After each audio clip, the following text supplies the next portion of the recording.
Recording. Yeah, we are recording. So hello, Scott. Thanks for joining us today. You are my second guest. I had a practice run last night with a friend. That was really fun. So you live in upstate New York? I do. Binghamton, New York, to be more precise. Yeah, and you're from there, right? You're from upstate. I'm from Green, one county over. Okay. So I wanted to talk to you today because you have a lot of different cool hobbies and passions. You do all these stories, voiceovers, comics. So I just wanted to talk to you and see how you kind of got into this stuff and at what age were you always kind of storytelling. You have a lot of different mediums, so I kind of wanted to go into that. Basically, my first question is, were you always a storyteller? Lifelong. The furthest memory back I have was we were in the back seat of the car with my dad driving home. He was running late. I had been plotting and scheming with my siblings to come up with some story ideas based on the computer games that we were playing at the time, an old 8088 back, way back when. But my dad was insisting that we talk to him to keep him awake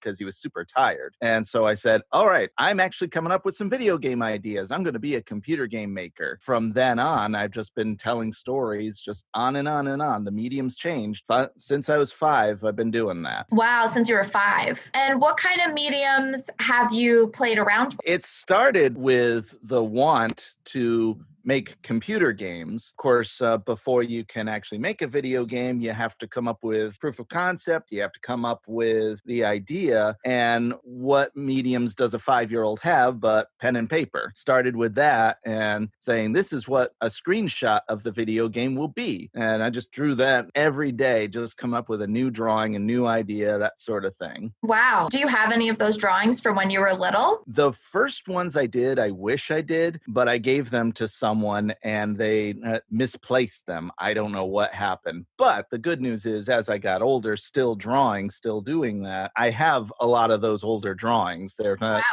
they're tucked away, and I do look at them occasionally. It's like, wow, I've come a long way. So what was your first, I guess, major project as you got older? So you were always drawing. Where was this that it kind of became real for you that you were actually going to do this and your first like major project or collaboration? When I was about 16, I had one of my stories, and as you asked what mediums have I gone with, I started with the drawing. The idea was that I'd be a video game programmer, but then I learned what actually goes into programming. Too much math, too much code. I said, I'm out. Then I was thinking, well, I could just be a director, but then I realized I live nowhere near Silicon Valley, so that's not going to happen. And I thought, why am I waiting to make my own video games when I can write this? I know how to write. I know how to put pen to paper. I know how to use Microsoft Word. So why don't I just start writing? I picked one of the stories that I knew that I could lock down on and started tapping away at that. Began writing that when I was 16 and I said, I can do this. I can be a professional writer someday. Wow. In fact, in my senior yearbook, they had one of the questions, what are you now? What do you want to be? I would have thought about it better growing up, being older, but I had said, I'm a freelance writer and I want to be a writer. There was a tangible difference between the two. That's okay. I mean, it still worked out. I was just plugging away at the writing, but I had always said I want to get into voice acting. When did you know you wanted to do that?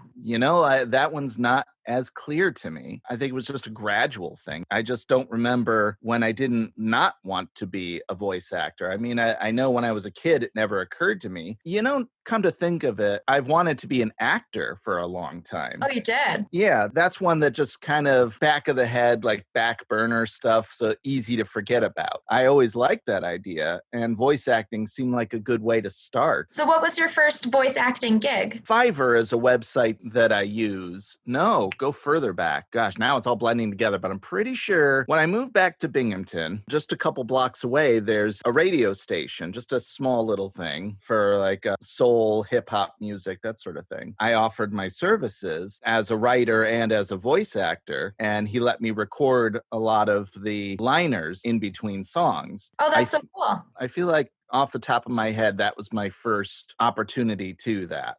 And that's a pretty big opportunity. Yeah, I mean, it doesn't have much of a reach, but it was still an ability to practice a craft, and you can't argue with that. Still doing voice acting to this day. To this day. And is that mostly for your own projects, or do you do it for other people's projects as well? Mostly for other people's projects. I like the idea of being able to do it purely for fun. That's always cool, but I find myself comfortable behind the camera as opposed to in front of it, letting other people shine. I tend to do pretty well with that. And so you're actually getting paid to do the voice acting then? Yes. A lot of the catalyst moments come from a YouTube channel. I believe it's called 10-Second Song. He does a song in 20 different styles. He did a behind the scenes, like how does he do things? And he illustrated the microphone that he had, an Audio-Technica AT2020. His audio sounds really good for the microphone he's using. So when I went back to school, I had the opportunity to get my own audio equipment, and I decided on the AT2020, got it for $50. I was like, wow, that's a steal of a deal. Unfortunately, I underestimated the whole hidden fees part of it. Oh, okay. It's like, okay, you got a microphone, but now you need the equipment to set up said microphone. Right.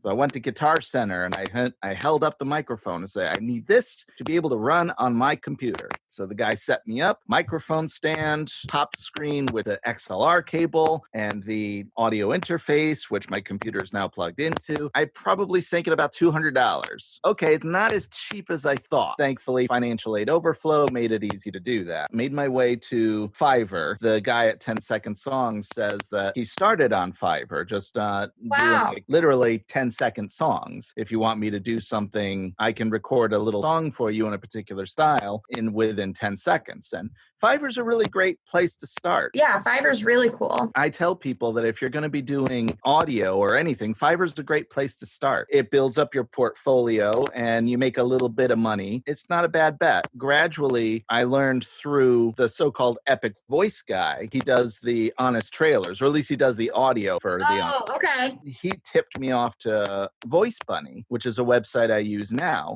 Oh, okay. What's really great about that website is once you set up your profile, you set up the kind of voice work that you do, like mature male or young male or whatever. And then Voice Bunny gets projects from clients and they say, okay, you want this particular project done by an older male. We'll send this project out to our website, to our pros, and they'll send in auditions, and whichever one you want, that's what you'll get. So what's cool about that is that normally you go out of your way to find auditions. Well, with this, you don't find them. They come to you. So that's awesome. It's really great. So it saves you the time to have to look for them. And what's even better is that if they internally accept your audition, you get paid just to audition, which is a really sweet deal. That is.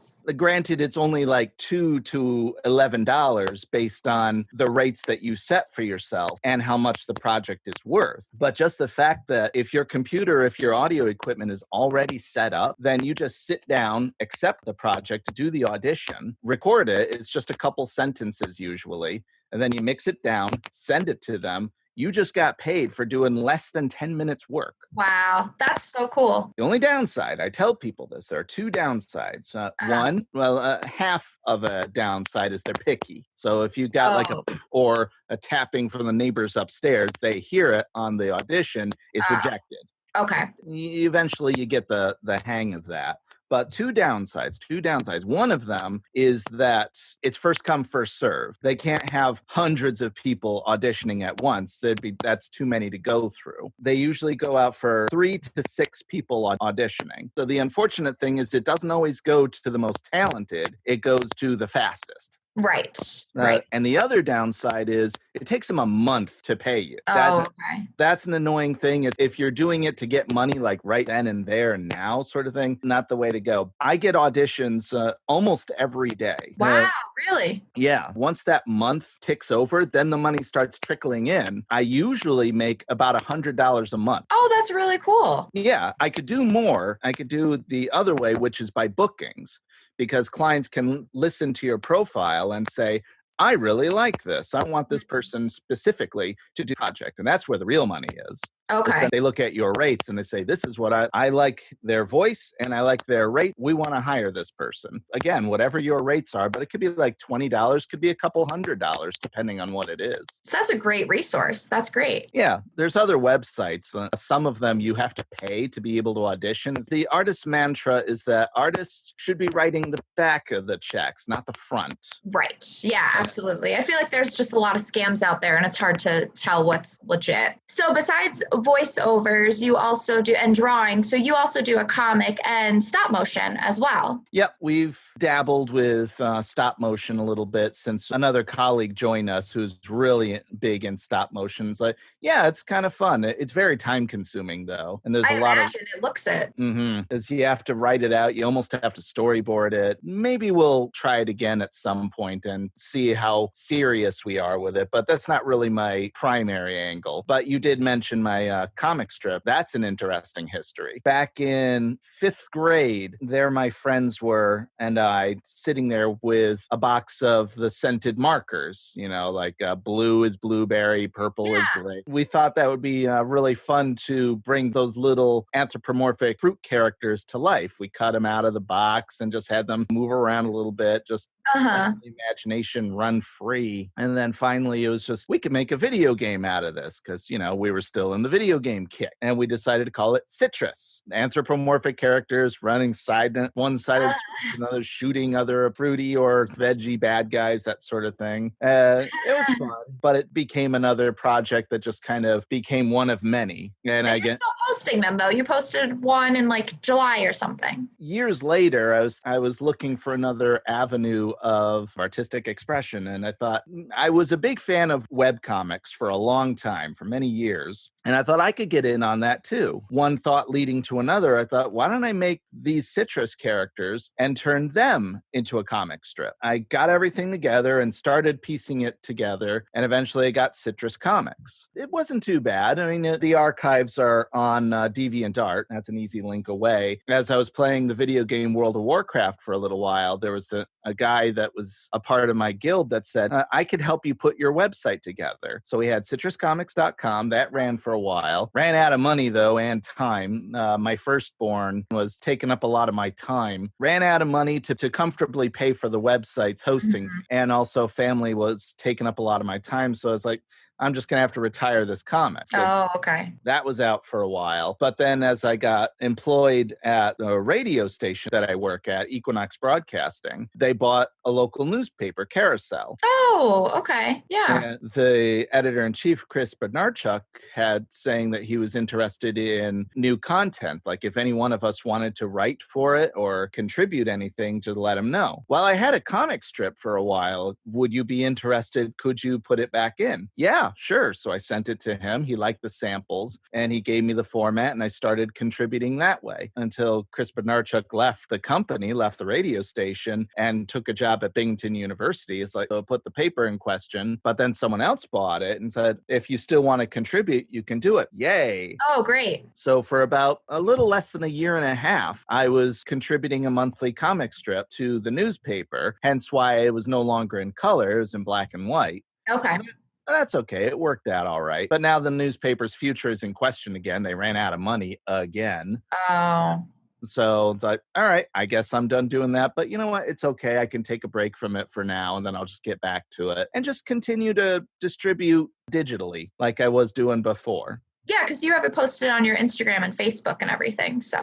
Yep, the typical social medias, Twitter, Instagram, Facebook. Well, not as typical social media, but DeviantArt. Probably not the wisest place to share it there because DeviantArt is a bit of a wild west. You can get some really cute, sweet stuff, amazing nature photography, but you also get hentai, you get some kinky stuff, you get some really weird stuff. But Tumblr, I know, is very big for comics and like fan kind of fiction, stuff like that. Do you post anything on Tumblr? I've heard about it. it. And I know that Tumblr is kind of the brunt of a lot of internet jokes. That's something to consider. I would think about that. Yeah, there's a lot of webcomics on Tumblr. On the other hand, then I might wind up saying not really standing out, but still, it's not a bad angle. I'll consider that. Definitely not. Definitely not. What do you do now and where do you want to go? So what are your plans or your goals for your future with storytelling? Well, my day jobs are being a production assistant over at the radio station, but also board operator. So when a DJ is out on the road, they call in, they bring it, they do their voice breaks.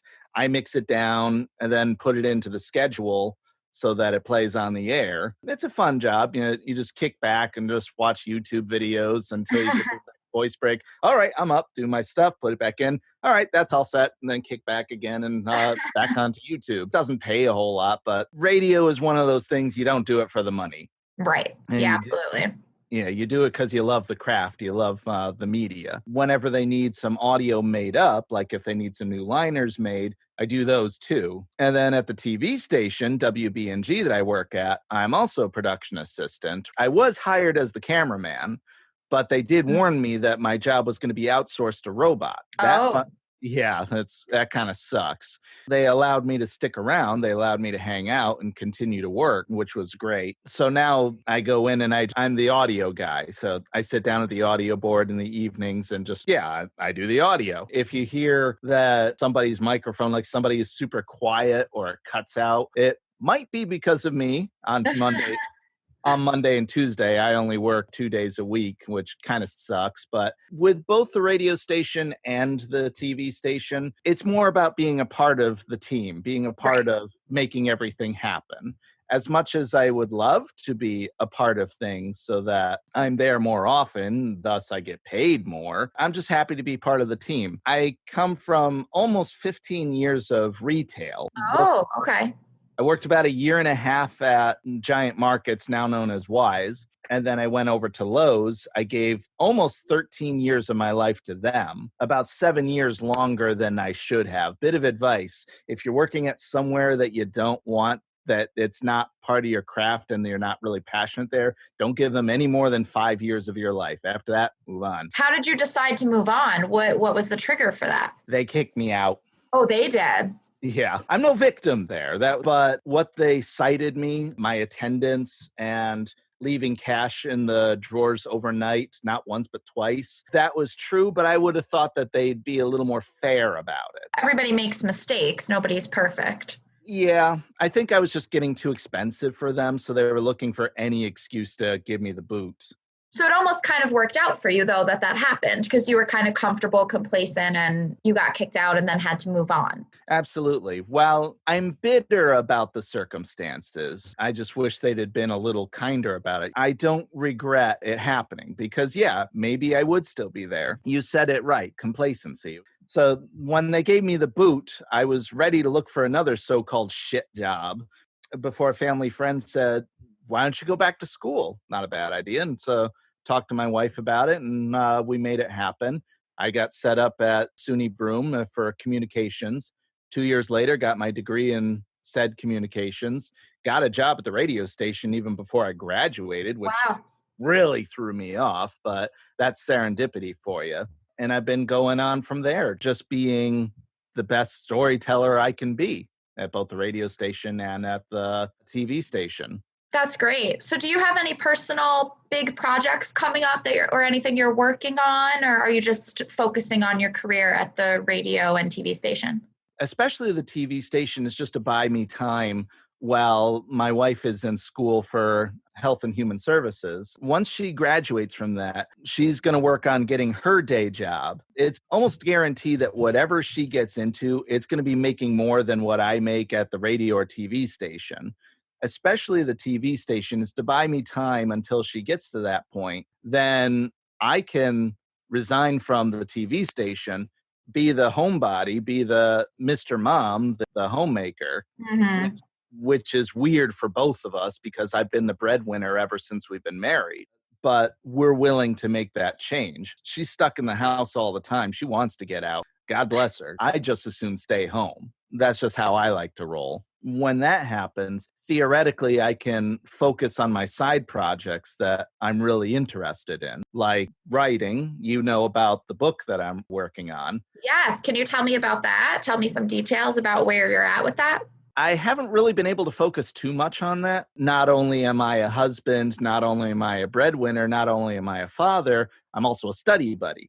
Biology has been kicking my wife's ass. It's supposed to be just an introduction course, but it's talking about a lot of advanced things and isn't really giving you much direction. It's like she goes to the University of Maine at Augustus as an online student. And I don't know what Maine's requirements are for biology, but man alive, it's crazy. So once we get through that, then I can finally get back to writing. To answer your question, working title for the story is Fall of the Frostbound Empire. For those who don't know, it's a story of a Tolkien-esque knight, a Dungeons and Dragons kind of knight, finding himself a stranger in a strange land. He gets banished to what seems like another world where it's stuck in perpetual winter, just that never changes. It never gets above like 20 degrees, maybe even colder. The genders are segregated. Women are the dominant gender. Men are the inferior race, if you will, just left to menial tasks where women run everything else. They're merchants, they're entertainers, they're fighters, they're soldiers, they're governors, with an empress on top. And he's witness to this society, but his presence is also a catalyst for the fall of this establishment, this empire. We see how he reacts to that. If we get any more beyond that, I don't know. I have ideas, but I just want to get this story in, call it good at the end of it. And if I get to tell more of it, cool. Haven't been able to work on it much beyond, well, no, I've gotten about 7 pages beyond what you've seen. And I've picked at earlier on, like the genesis of this story was that the dude finds himself in a fascist matriarchal society. It was just like, wow, women. I was like, why would that be the main focus? When you look back on it, it's like, that doesn't make as much sense. Well, I'm sure you know all about first draft, second draft. And Oh, yeah. while this isn't the story that I started writing when I was 16, it's the one that interests me the most as of right now. Okay. And do you want to self-publish this or do you want to send it to publishers?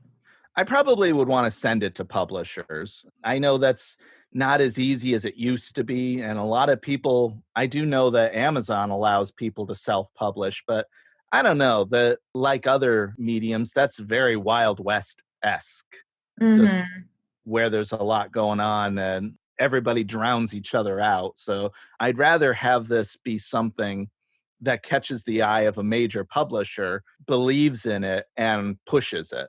I think I could make it work. Oh, great. That's exciting. Yeah, I just need more time for that.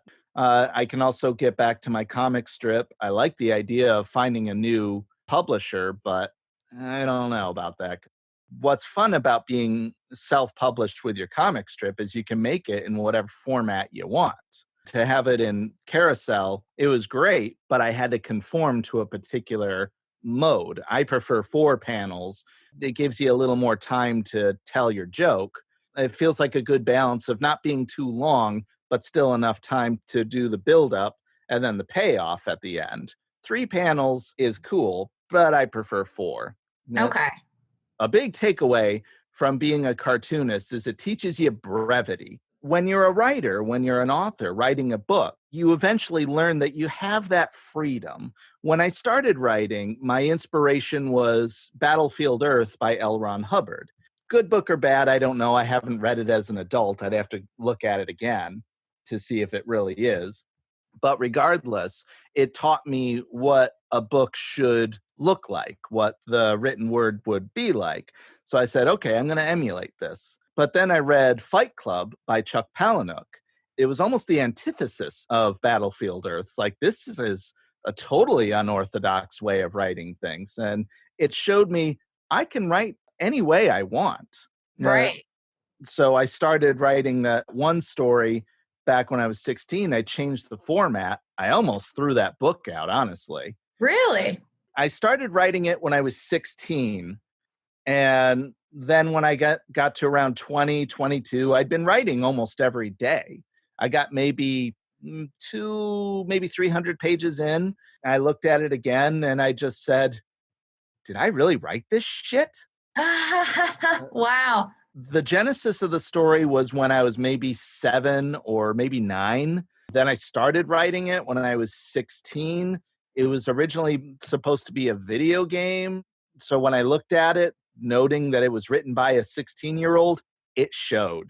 I had a similar experience. I wrote a script when I was around, I think, 18. And now that I look back at it, it's horrific. It's just horrific. The good news is I was able to salvage it because I already had the characters established. I liked the characters. I liked what I could potentially do with this, but how do I save it? Mm-hmm. It had to have a better point.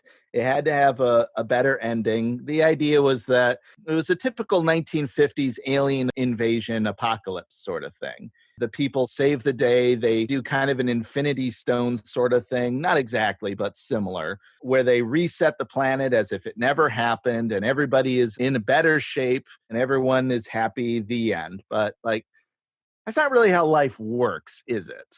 Bad shit happens and you just move on. That's all you can do. See, it's funny because when I was 16, I said, this is going to be a really dark and gritty story, not realizing what it means to be dark and gritty.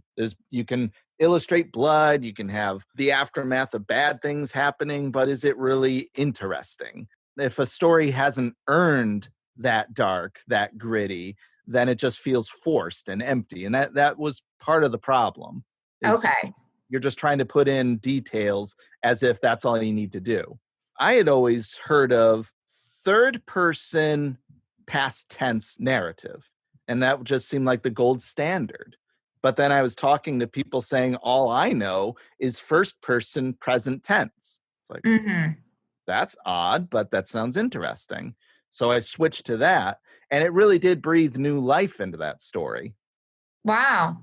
The good news is that it's getting better as time goes by. Bad news is that I haven't touched it much at all. But again, it's that sort of thing that maybe as I get older, it's looking better, it's sounding better, and I totally appreciate that. Oh, well, that's really great. I know it's kind of hard, but also gratifying to look at where you've come from and how far and how much better you've gotten. The Frostbound Empire, I'm going to prioritize, but this one, the working title being Avatars of the Scythe, that one I'll get to someday. I always thought that my magnum opus as a sort of manifesto for everything I've come to learn about the physical world, the spiritual world, and so on and so forth. Speculative fiction, I think of it. The Frostbound Empire just seems much more interesting to me. When I can get back to writing again, then I'm going to do that. I was writing it in between shifts at the TV station, but I'm only there 2 nights a week. I could only really write close to midnight. I know you write whenever you can, but man, I just get too tired and I'm just not really interested in being forced to write those times. Right. And then it might not come out as great as you want it to. The quality might not be there if you're tired and feel like you just have to for the sake of it. Amen. I want to be able to write when it happens, because when you're a storyteller, these things come to you and say, I need to jot this down immediately. Thankfully, my phone has a recorder, so I can just jot down whatever notes come to me. Oh, that's good. Yeah. So anytime you have an idea, you write it down right away. Yeah, that's the best compromise for now. And I meet usually every Sunday, obviously not every Sunday because I'm right here chatting with you, not with but usually every Sunday I meet with my crew. Most of them I met at SUNY Broom, and we meet and we either talk shop or we make short films. In fact, that's really great. That's really great. I always find being a part of a group is more helpful. It inspires me more, and I feel like collaborating with other people gets things done more than on my own. And the big project I'm working on, The Darkest Friendship, it's kind of a noir revenge story. It actually started from my final video film project. No, it wasn't final. It was my first one. It was the first movie that I made not only for school, but at all. Oh, okay. We had two categories to choose from: lost and found or crossing a street. I chose lost and found. And I said, what better way to do that than to have somebody that lost a person and they're going to find them? They find them, they're being held captive by someone else. They go, they have a fight with the person, and they go into the building where the person is kept. They find them, the end. It was really fun to make, and it was my first project, and it showed. It's not very good, but I got an A, and Oh, great. not to toot my own horn, but I think it was the best project there. Oh, wow. Do There you was have some- your short films posted anywhere? Do you upload them anywhere? Yep, my YouTube channel. Okay, great. At the end, I want you to message me your Twitter, your Instagram, your YouTube channel, even your Fiverr, and I'll upload that all. Okay, sounds cool. Yeah, we can do that. There's some projects that I can't well, not that I can't, but I don't. Like, I've had a falling out with people in the past. I imagine they don't want me to use their likeness anymore. That's a bummer, but there's always other ways that I can share those stories. One that I had that was a really fun horror movie. That was a really fun one to make, but I took that down from YouTube because I didn't think the person would be interested in me using their likeness. But I'm not making money off of it. That's something. Right. But that was the first project that I did that was a collaboration with people outside of my crew that I usually work with. I had somebody do visual effects, and I had somebody do the music for it, and that was really great. Oh, wow. Yeah, we meet every Sunday, and we're working on that Noir Revenge, but it's kind of tricky because it came from that student project, and it's evolved over the years with the change of the villain. Every time the villain changes, we have to recast the villain. That person representing the villain brings a whole new character, so that means I have to change the script to reflect the person that's playing them. Right. The first person that played him was more thuggish, so I had the script to reflect that. He wasn't really comfortable with reading off of a script, and it's like, you know what we're trying to say, so I'll have you ad-lib it. And he did really good. It fit the character perfectly. But then when I had to recast it, that didn't work anymore. So it's like, well, how about you'll play that role? That person that said that they would be interested, but I never heard back from them. It's like, all right, let's try again.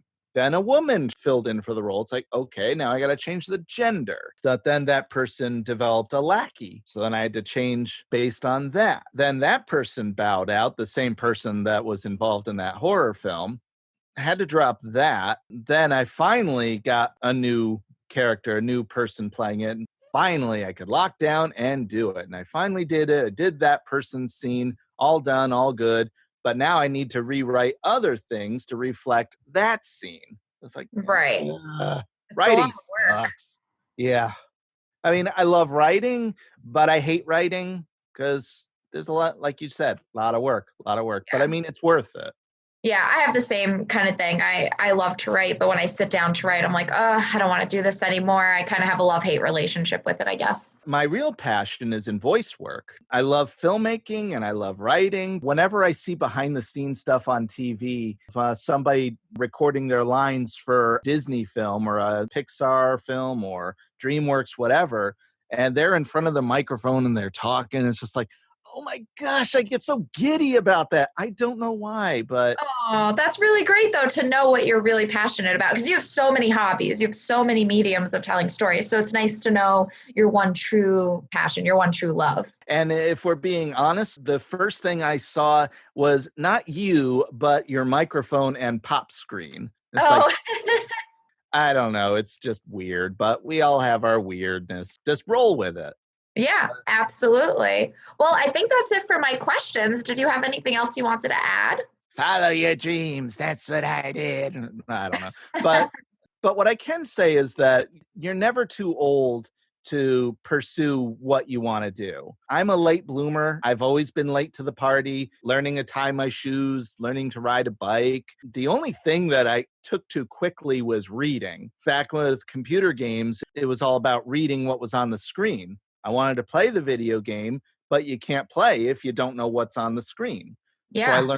So I learned at 4 years old how to read at least a second grade level. Wow. it was crazy, but that's the one thing that I took to quickly. Then that's what helped me become a better storyteller. It's just you can't really tell a story if you don't know how to read a story. Yeah, absolutely. Absolutely. But aside from that, I've been slow on just about everything, other than getting married. I mean, I got married when I was 19. I don't know if that's a good thing, but it is what it is. Well, it seems to be working out for you. Yeah, pretty much ups and downs, but what marriage doesn't. Yeah, Uh, absolutely. Even though you're late to the party, I graduated from college in 2016. Yeah, I was about 34 when I graduated. The trick is just, even though you're late to the party, it doesn't mean you can't be the life of it. I mean, Yeah, I love that. I love that. That's so true. you don't want to steal other people's thunder, but you can still shine, even though it took you a while to get polished and shine bright. I mean, Mhm. some people got there before you, but that doesn't mean that they're more talented than you. Just Yeah, because, absolutely. Everyone's on their own timeline. I saw on the news the other day that 97-year-old, I think his age was, he just got his high school diploma. You- Oh, wow. You're never too late to start pursuing the things that you're passionate about.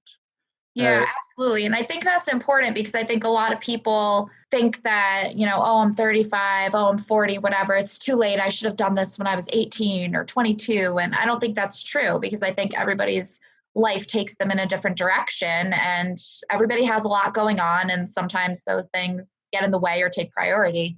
Yeah, it can happen, and it's easy to fall into complacency. It's so That's why easy.